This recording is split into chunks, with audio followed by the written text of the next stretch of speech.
हरे कृष्णा। परम जयदे श्री कृष्ण संकीर्तनम। जय श्री गुरुदेव। श्रीमद् भागवतम முதல் ஸ்கந்தம் முதல் அத்தியாயம் அதெல்லாம் பார்த்துக்கிட்டு இருக்கிறோம்.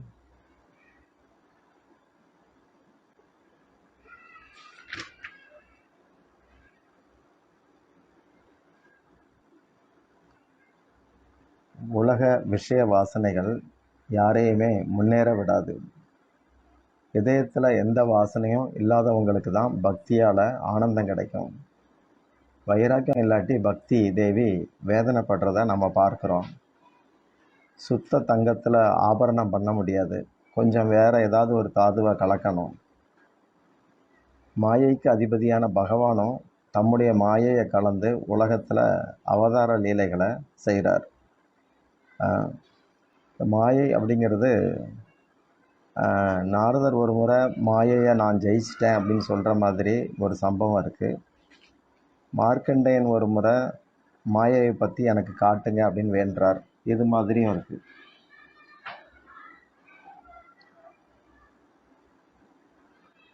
பாகவத்தில் வாசுதேவ பராவேதா, வேதங்கள் வாசுதேவனைத்தான் பற்றி பேசுது அப்படிங்கிறத சொல்கிறாங்க.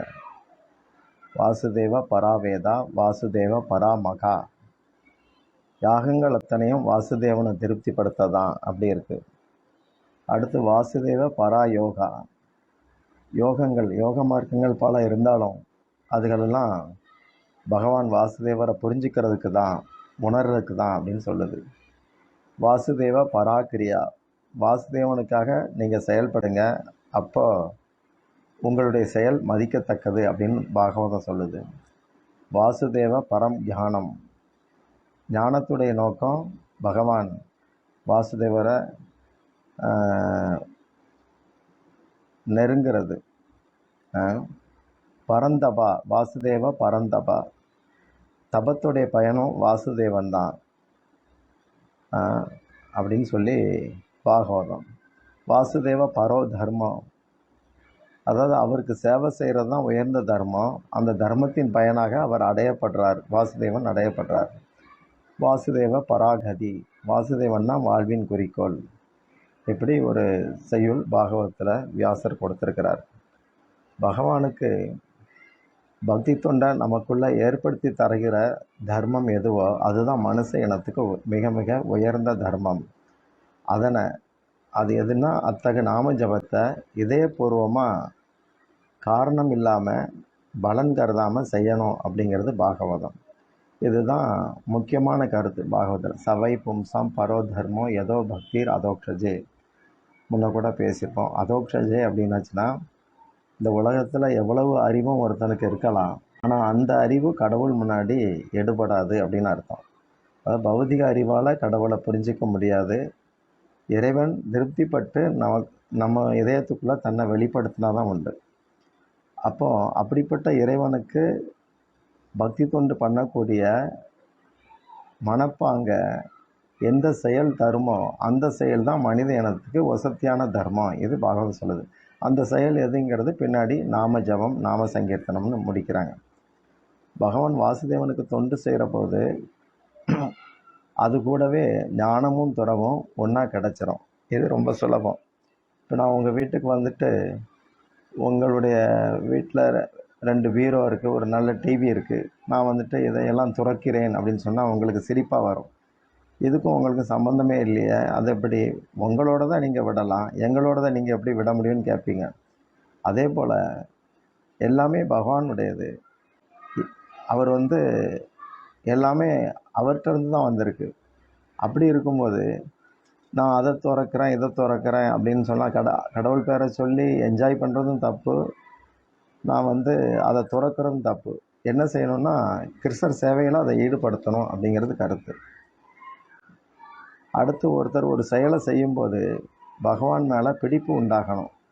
அப்போ தான் அந்த செயலுக்கு உத்யோகம் அப்படின்னு பேர். இல்லாட்டி அவன் செய்யும் செயல் ஒரு வீண் பிரயத்தனம் அப்படின்னு சொல்லப்படுது. இது பாகவத்தில் வருது. சாஸ்திர தர்மங்கள் செயல்முறைகள் அத்தனையும் நம்ம விடுபடுத்தத்தான். அதனால் அதை ஜட லாபத்துக்காக செய்யாதீங்க. அப்படியே ஒருவேளை ஜட லாபம் கிடைச்சா அதை புலன் இன்பத்துக்காக பயன்படுத்தாதீங்க. கிருஷ்ண சேவைக்குள்ளே வந்துருங்க அப்படின்னு பாகவதம் சொல்லுது. பாகவதத்துடைய முக்கிய கதை கிருஷ்ண கதை, அதுதான் அதோட உத்தேசம். ஆனால் அது கடைசியில் வருது. இந்த முதல் அத்தியாயம், 2ஆம் அத்தியாயம், அடுத்து 3வது அத்தியாயத்தில் வந்து அவதார விவகாரங்கள்லாம் சொல்லப்படுது. முதல்ல சனத்குமார்கள் அவதாரம், அவங்க மூலம் பிரம்மச்சரியம் வலியுறுத்தப்படுது. பிரம்மச்சரியத்தில் மனம், புத்தி, சித்தம், அகங்காரம், உள்மனம், அதாவது அந்தகரணம், இதெல்லாம் புனிதம் அடையுது. அடுத்து 2வது வராக அவதாரம், பேராசை வந்து நாசமாகிறத காட்டுறாங்க. ரண்யாட்சன் பூமியை ஆசையோடு மறைச்சி வச்சுருந்தான், அதான் வராக பகவான் மீட்கிறார். திருப்தியால் ஒருத்தன் பேராசையை வந்து விட முடியும். 3வது நாரதருடைய அவதாரம், நாரத முனி பகவானுடைய திருவுள்ளம் அப்படின்னு நாம் கேள்விப்பட்டிருக்கிறோம். பிரம்மச்சரியர்களுக்கு அவர் தான் குரு. நம்முடைய கௌடிய பாரம்பரியத்தில் அவர் வந்து குரு வர்க்கத்தில் முக்கியமான ஆசானாக இருக்கிறார். 4வது அவதாரம் நரநாராயணர், 5 கபிலர், 6 தத்தாத்திரேயர், குணங்களை கடந்த நிலையை பேசுகிறார் தத்தாத்திரேயர்.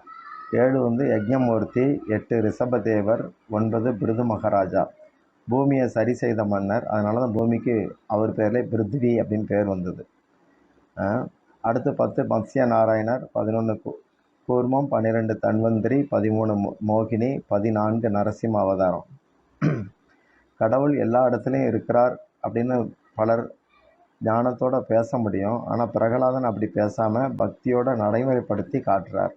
கடவுள் எங்கும் இருக்கிறார் அப்படிங்கிற அறிவு யாருக்கு வருதோ அவர் நிச்சயம் பாவம் செய்ய மாட்டார். அடுத்து 14 வாமனர், பலி மகாராஜா பிரம்மச்சரியத்திலையும் நீதியிலையும் கெட்டிக்காரராக இருந்தார். அப்படிப்பட்டவங்க கிட்ட இறைவன் தன்னை குறுக செய்து லீலை பண்ணுறார். தர்மவான்களுக்கு கவசமே அவங்க செய்த தர்மம்தான். அதனால் பலியை வந்து பகவான் கொல்லாமல் அவனுக்கு தொண்டனாக மாறுறார். பரமாத்மா பெரியவர் தான்னா கூட பலி சக்கரவர்த்தியின் எதிரில் வாமனனா குறுகி போகிறார். 16வது அவதாரம் பரசுராமர். கீதையிலும் ஆயுதம் தரிப்பொருள் நானே ராமன் கிருஷ்ணர் சொல்கிறார். பரசுராமர் சக்தி ஆவேச அவதாரம். 17 வந்து வியாசதேவர். அதாவது கௌதம முனிவருடைய சாபத்தால் பிராமணர்கள் ஞானத்தை இழந்து வேதங்களெல்லாம் வேத பாரம்பரியத்தையும் இழந்துடுறாங்க. இனி பிராமணர்கள் மூலமாக அது விருத்தியாக வாய்ப்பில்லைங்கிற சூழலில் பகவானே ஒரு மீனவ பெண்ணுக்கு வியாசதேவராக பிறந்து வேதங்களை தொகுத்து கொடுக்கிறார். தொகுப்பாளர்களுக்கெல்லாம் வியாசர்னு ஒரு பேர் உண்டு. அடுத்து ராமபிரான், மரியாதா புருஷோத்தமன், அவருடைய லீலை. ராமன் கிட்ட மரியாதையாக நடந்துக்கிறவங்களுக்கு காமம் வந்து விளைகிறோம். அப்புறம் பலராமருடைய அவதாரம் இருக்குது. பிறகு வசுதேவ கிருஷ்ணர். கிருஷ்ணரை பற்றி சொல்லும்போது பாகவதம் கிருஷ்ணஸ்து பகவான் ஸ்வயம் அப்படிங்குது. இன்னும் அப்புறம் ஹரி, புத்த அவதாரம், கல்கி அவதாரம், இப்படியெல்லாம் வருது. ஹயக்கிரீவர் உண்டு, அன்னமாக இருக்குது. அவதாரங்கள் கணக்கிட முடியாது. இப்படி ஒரு தொகுப்பு அதில் தரப்பட்டிருக்கு. இறைவன் வந்து சுயமாக இருக்கும்போது கிருஷ்ணர். ஒரு நீதிபதி தன்னுடைய இல்லத்தில் இருக்கும்போது அவர் குடும்ப தலைவனாக தான் இருப்பார். அப்போ அவருடைய குழந்தைங்கள்லாம் விளையாடும். ஆனால் அவர் வேலைக்கு போயிட்டா இவர் ஹானர், மாண்புக்குரிய, மேன்மைக்குரிய அப்படி தான் அணுகணும். இது மாதிரி பகவான் சுயமாக இருக்கும்போது கிருஷ்ணர். மற்ற நேரங்களில் மற்ற தோற்றங்கள் எல்லாமே அவருடைய புற செயல்பாடுகளுடைய வடிவம். ராமபிரான் பகல் 12 மணிக்கு அவதரித்தார். கிருஷ்ணர் வந்து இரவு 12 மணி. மனுஷன் வந்து 2 நேரத்தில் கடவுளை மறக்க வாய்ப்பு இருக்குது. மதியம் 12 மணி சாப்பாடு ஆசையில் மறந்துடுவான்.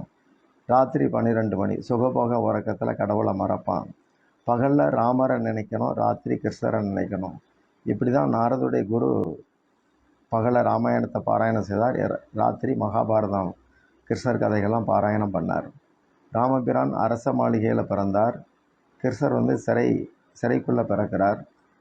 ராமர் வந்து அந்த ராமைங்கிற எழுத்து ரொம்ப நேராக இருக்குது, கிருஷ்ணங்கிற எழுத்து கோணல் மாணலாக இருக்குது. படிக்கிற காலத்தில் கூட சிறு வயசில் சுலப எழுத்துக்களை முதல்ல சொல்லித் தருவாங்க. அப்புறம் கூட்டு எழுத்து, கஷ்டமான எழுத்தெல்லாம் அடுத்து சொல்லித் தருவாங்க.